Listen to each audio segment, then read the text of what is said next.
Welcome. I have read over 100 books each year for the past 4 or 5 years, but I'm convinced that reading so many books isn't as difficult as it sounds. And I really think that anybody can do it if they have the determination to do so. And today I want to share a few of the tips that I've learned that have helped me to read so many books that hopefully will be able to help you as well to increase the amount of reading you do on a yearly basis. So, let's get started. The first thing I want to stress is basically just to say that you do have enough time to read more books. Now, this is commonly the thing that I hear people say when they hear that I read so many books or when pressed to read more books. They say, I just don't have enough time to read. I don't have enough time to read that many books, or, I'm too busy, whatever else. But in reality, what that says to me is that reading just isn't a priority for you. Oftentimes we say things in terms of time, but we should talk in terms of priority because time really is our priority. We make time for things that we have as a priority. And so just to throw a bit of statistics out there for you, the average American spends about 4 hours or more a day looking at their smartphone. And about 2.5 hours of that is spent just on social media alone. Now, let's say we subtract the amount of time that you spend doing essential things like texting friends or checking up on work emails, something that's vital to your day-to-day life. Maybe that's 15, 30 minutes at most. I'd be hard-pressed to say that you would be spending more time on those essential things. They really don't take up that much time, especially not 4 hours of time on your screen. And so what we have left is 3 or more hours of screen time where you're basically just wasting your time. And so what you're doing is either scrolling through social media. You may say that, social media, you're catching up on friends, whatever else. But let's be honest, you're probably just scrolling through social media, reading stupid posts, whatever. So the reality is that you spend a lot of time on your phone and you probably don't even realize it. Now, with certain phones, you can actually check. On iPhone, I know, for example, you can go into your screen time app and you can actually see the breakdown of your day-to-day usage of your phone. So I just wanted to start with this point to clarify that you do have enough time. It's not a matter of not having enough time. It's just a matter of not making reading a priority for your life. Now, second, I want to talk a little bit about habits and how we actually form habits. There's a lot of great resources on this, and I'll link to some of those below. But basically, a good rule of thumb for habits is it's always easier to create a new good habit than it is to end a bad habit. So actually, if you want to end a bad habit, the best way to do it is just to replace that habit with something good. So say, for example, you want to spend less time on social media. The way to do that is not just to continually pressure yourself and guilt yourself for using social media. It's to replace that time that you would normally spend on social media, something more life-giving and joyful. So focusing on creating new habits should be the goal rather than just cutting down on bad habits.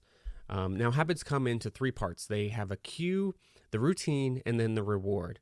Now, the cue is whatever prompts you to actually engage in the routine or the habit. But the cue can also be the absence of a barrier. So it doesn't necessarily have to be something that makes you do the routine. It can be something that makes it easier for you to do that routine. And so just for an example, a habit that I'm trying to work on and have been quite successfully building in my life over the last couple of weeks has been to wake up, and the first thing I do in the morning is to go for a walk, a 20, 30-minute walk, mile and a half, whatever I feel like that day. But when I first started trying to do this, what I found that kept me from doing it is I would go out of the bed, I would want to go for a walk, but then my clothes wouldn't be ready. And so I'd have to go back into the bedroom, have to go scrounge around for the right clothes, and then I'd have to go and maybe go for my walk. But a lot of times I just didn't go for the walk because I'd start looking around and be like, oh, I would need to check this. And my mind started thinking about other things. And so sometimes a cue can be as simple as laying out your clothes ahead of time, putting them in the closet by your door, putting your shoes there, getting everything ready. So that way, when you wake up, there's no barrier between you and actually doing the routine. So that's just an example of a cue that can be just the removal of barriers. Now, other cues can be physical cues. And in the same way, putting the clothes in my closet is a physical cue for me. There's also, for me, reading is often, I read a lot of times during the day at sporadic times, but I always have the same chair that I read in. 90% of the time that I'm reading a book, I'm probably reading in this chair. Now, it is important that I make a point that I only read in that chair. The logic for this kind of is based upon the way that sleep experts talk about you should only sleep while you're in bed. You shouldn't read in bed, you shouldn't watch TV, you shouldn't try to do work or anything like that while you're sitting in bed. The best thing that you should do is just train your body to know that when you're in bed, it's sleep time. Because if you don't, then it's likely that once you get into bed, your mind will start racing and all of these other things. And so the same thing applies to creating a space in your house or in your apartment for reading. And it can be as simple as just a chair that you use just for reading, and you keep it in the same place, because that's what I've used and that's been quite successful. But it can be anything else for you. Maybe it's just a specific part of the couch or whatever else, and that's your spot for reading. But that's just a physical cue to prompt you to then do the habit and the routine. Now, a cue can also be a time of the day. For my example, with going for a walk in the morning, it's morning time. You go for a walk. That's the cue. So you don't have to really overthink these cues.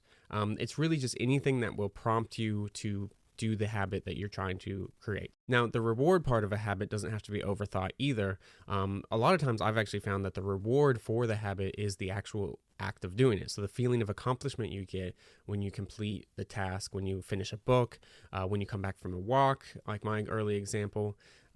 Really, the physical activity, going for a walk, is itself a benefit, getting out in sunshine and all that stuff. And so that's a big thing to keep in mind. You don't want to overthink the reward. Oftentimes when we hear reward, we think, oh, I need to reward myself with a candy every time I finish a book or something. But it doesn't have to be something like that. It can be as simple as just the feeling of accomplishment you get knowing that you're one step closer towards your goal.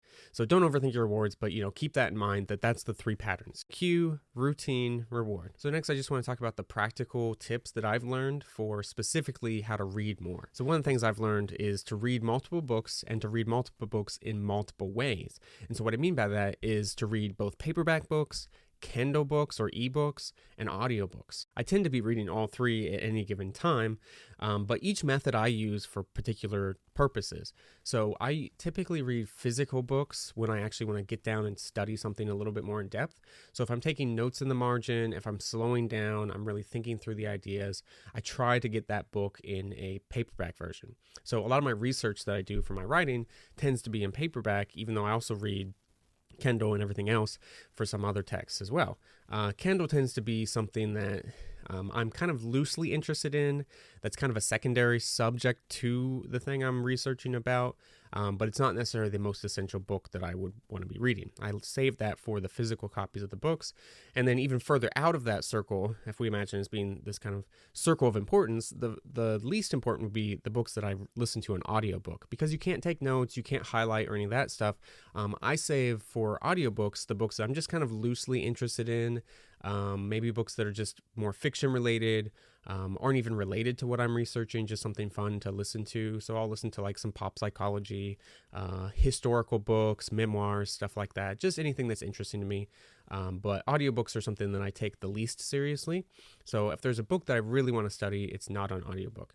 But I found that having all 3 is a really helpful way to increase your reading habit, just because it keeps you motivated by being able to complete more books at a quicker time. And plus, if you get stuck on one method, you can kind of switch to the other and just kind of see what works for you. Another tip that I've learned is to actually have your phone read to you.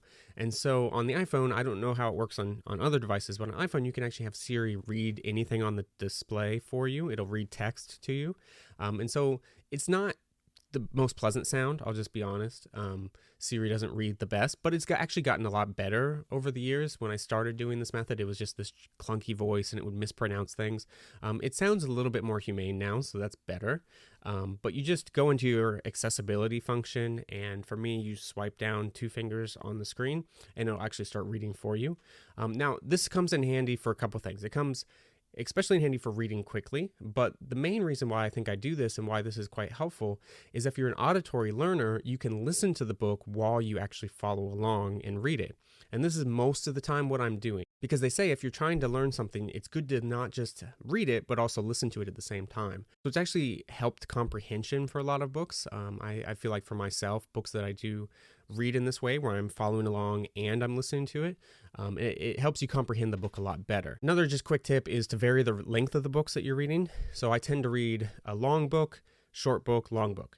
I'll read a 100 or 200 page book that's something short, bite size that I can get into, and then I'll space that out between the denser books that I want to read.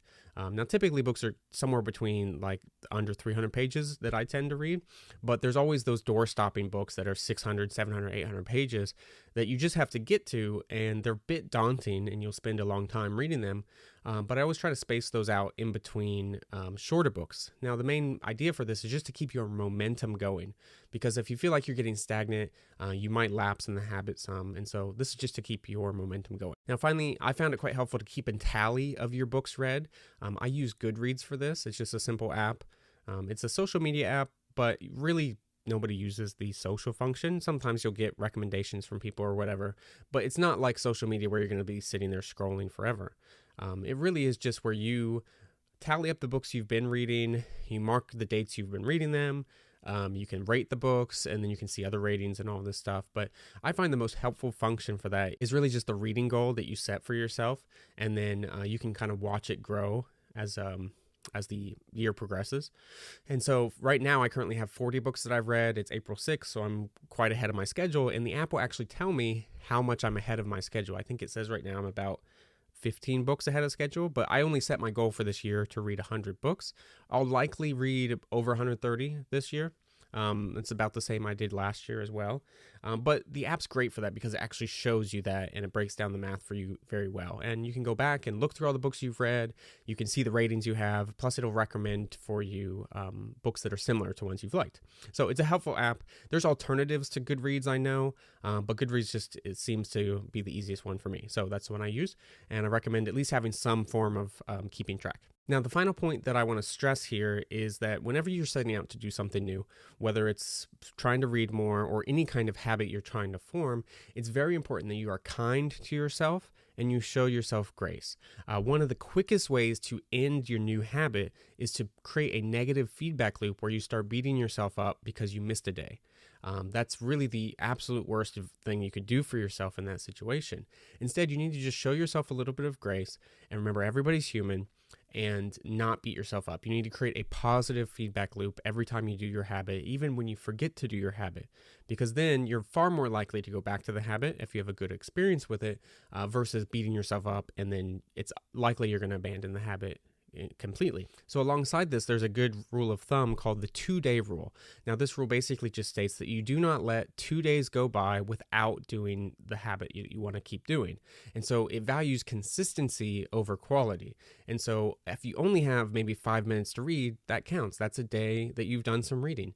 But don't let more than 2 days go by. So say you take one day where you just forgot to read that entire day.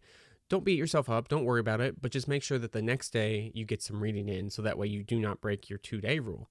And so that the goal for that is really just to keep momentum going and to really prioritize consistency over quality. So I'm a big proponent of consistency. You have to be consistent in these things if you really want to grow and improve. When I'm writing, I do this for myself as well, where I actually make a calendar and I mark off each day that I write, and I just don't let any more than 1 day lapse between writing sessions. And even if it's just 5 minutes of writing, a few minutes of writing, something like on my phone or whatever, it doesn't have to feel like work. And that's really the other tip, and the point to this last idea that I want to stress is that you don't want to make your habit into a chore. It should feel like something there you're getting a benefit, you're growing, you're strengthening, your habits and your routines. It shouldn't feel like this chore and a burden. And so that's really why you shouldn't beat yourself up, and you should keep in mind that you're human, and so be kind to yourself. So thank you so much for watching this video. I really hope these tips were helpful for you. This isn't typically the kind of video I do on this channel, but as a writer and a theologian, I think that my greatest strength really is my reading habit. I am a fan of the phrase that every good writer is a good reader. So I think that cultivating a good reading habit is one of the best things that you can do if you're an aspiring writer or an academic or anything like that. It's really great to craft this in your daily life for other reasons, of course. Say you like novels and you just want to continue and grow your reading ability, and maybe you just want to spend less time on social media. But I found that as a writer particularly, it's super helpful. Thank you so much for watching, and I hope you have a great day.